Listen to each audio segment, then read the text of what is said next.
इदम न मम को अगर मैंने समझ लिया होता, उसको जीवन में अपना लिया होता, मुंशी राम ने इदम न मम को समझा था और उसको अपने जीवन में उतार लिया था।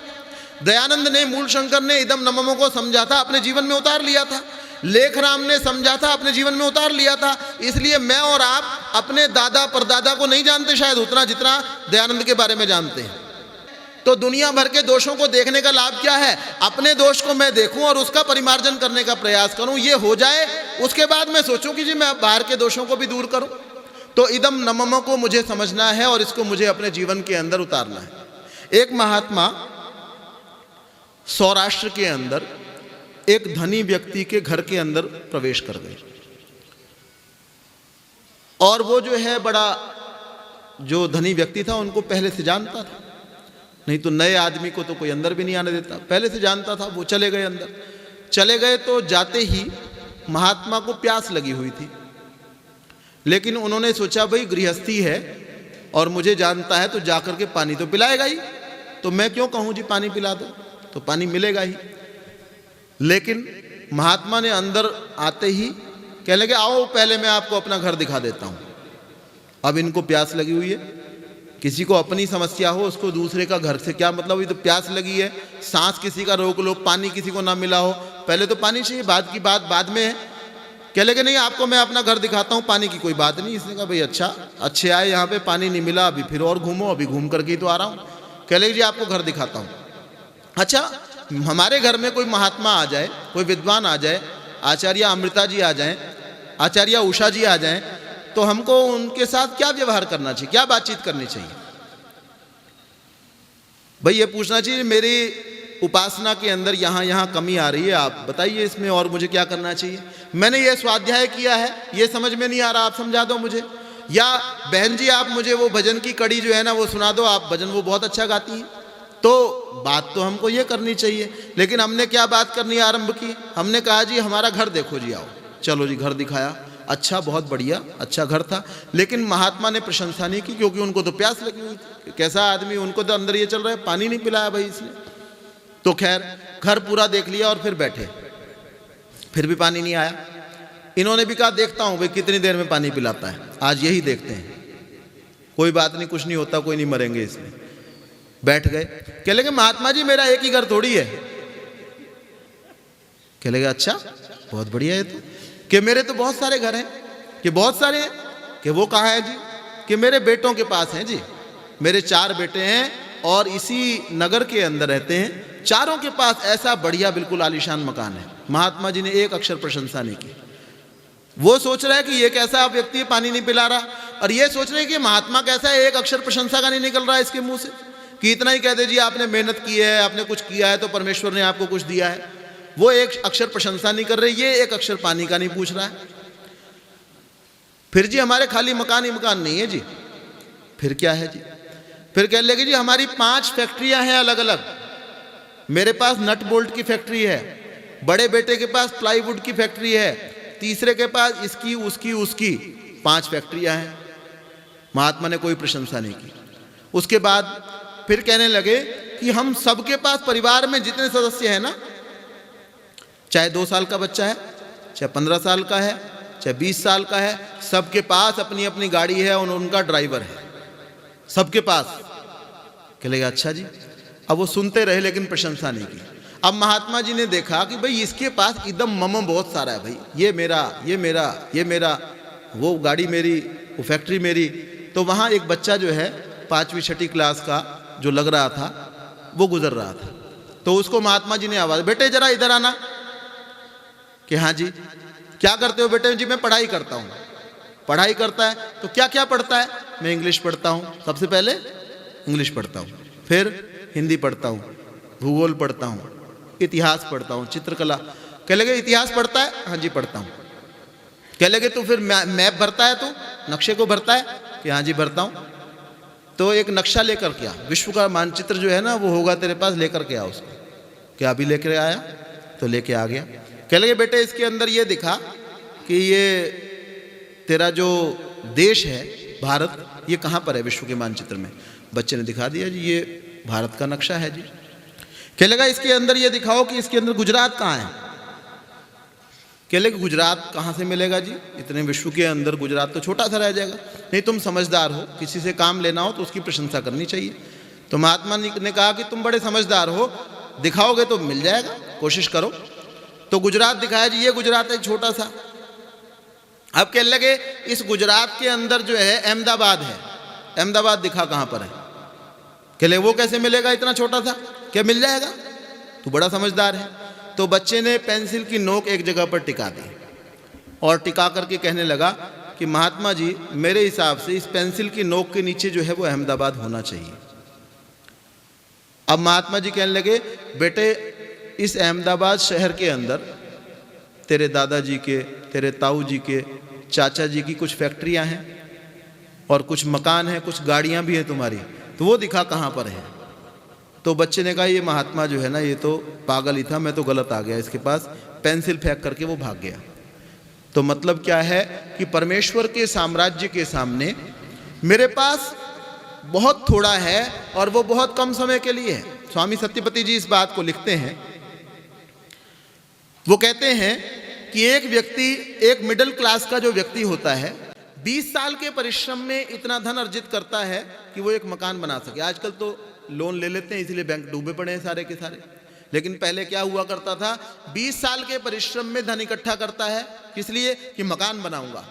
उसके बाद 2 साल में मकान को बना करके तैयार करता है, 22 साल में मकान तैयार होता है, 25 साल में कमाना शुरू किया था, 47 साल का हुआ, मकान तैयार हुआ, 2-3 साल बाद बेटे का विवाह करता है, बहू आती है और पता चलता है कि बहू के हिसाब से सारा कुछ चल रहा है, हमारा तो कुछ चल ही नहीं रहा।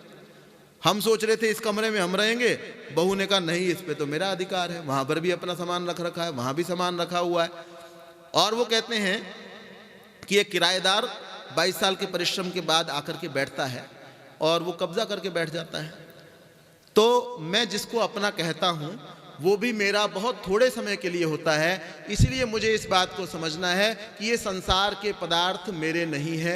अगर मैंने इस बात को समझ लिया तो मैंने यज्ञीय भावना को अपने जीवन के अंदर उतार लिया। संसार के पदार्थों की तो रहने दो, अपने शरीर को आप देख लो, हमारे शरीर में हमारा क्या है।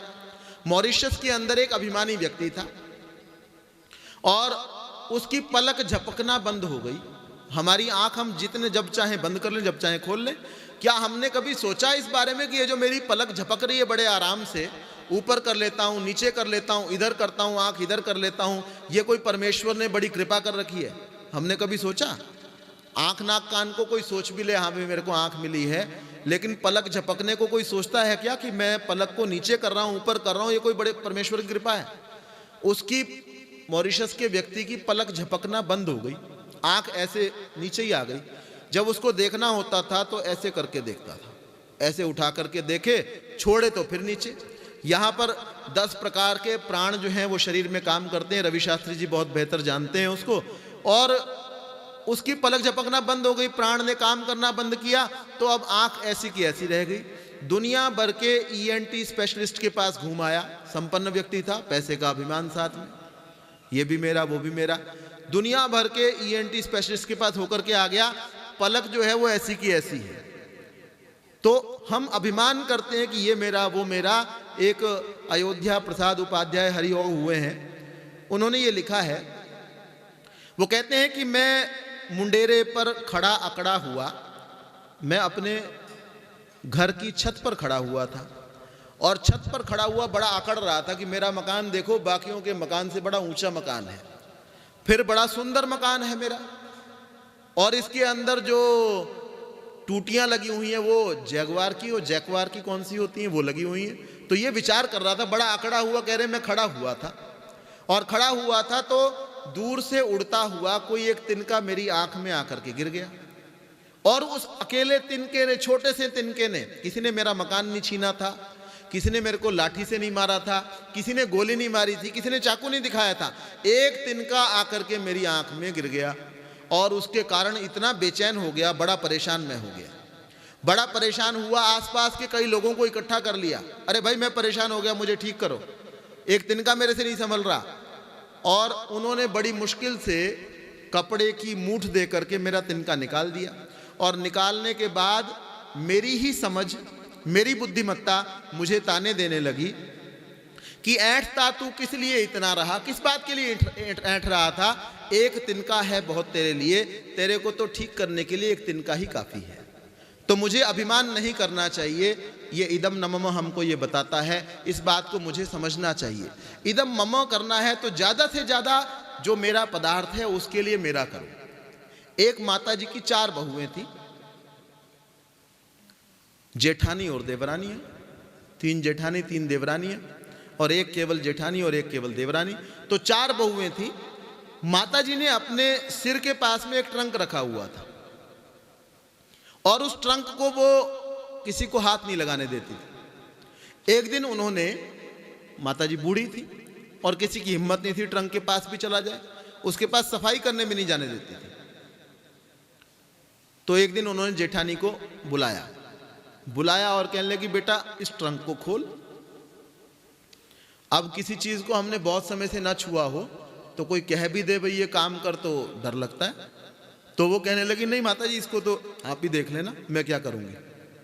तो माता जी ने कहा, बेटे अब मैं 2-3 घंटे में चली जाऊंगी, ऐसा लग रहा है। बहुत सारे व्यक्तियों को अपनी मृत्यु का पूर्व में आभास हो जाता है। ऐसे बहुत सारे लोग हैं आपके आसपास, आप देखते होंगे, कहेगा अब मैं नहीं रहूंगी, मुझे ऐसा लगता है।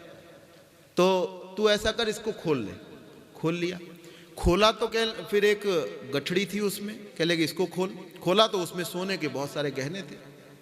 कह लगे माता जी क्या आदेश है कि बेटे अब ये ना तुम लोग आपस में बांट लेना, तुम चारों आपस में बांट लेना।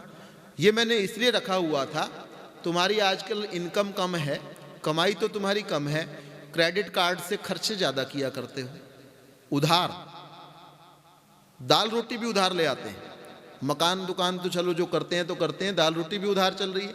तो तुम्हारे खर्चे जो हैं ज़्यादा हैं, और ये जो है मैंने इसलिए संभाल रखा था कि कभी तुम परेशानी के वक्त में हो तो तुमको दे सकूं। अब मैं जा रही हूँ तो तुम लोग अपने आप देख लेना जैसा तुमको करना हो। मैं तो यही कहूँगी परेशानी के वक्त के लिए रखना, लेकिन जैसा तुमको ठीक लगे वैसा कर लेना। अब उन्होंने गठड़ी को अपने पास संभाल लिया, और वास्तव में माता जी की 3 घंटे के अंदर मृत्यु हो गई। मृत्यु के बाद में अंतिम संस्कार हुआ, रस्म पगड़ी हो गई।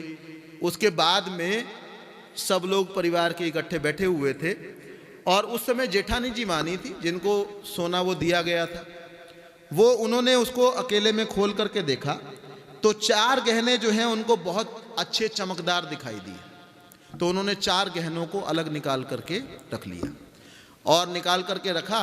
उसके बाद में उस बाकी बचे हुए गहनों को वहां लेकर के चली गई।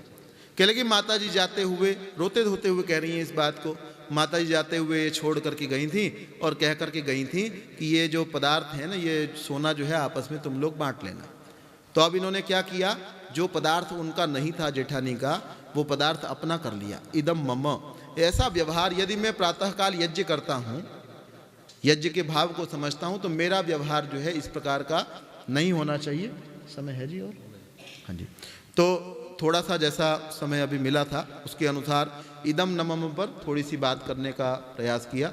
आप सभी ने बहुत ही ध्यानपूर्वक इन बातों को सुना। आप सभी का बहुत बहुत धन्यवाद।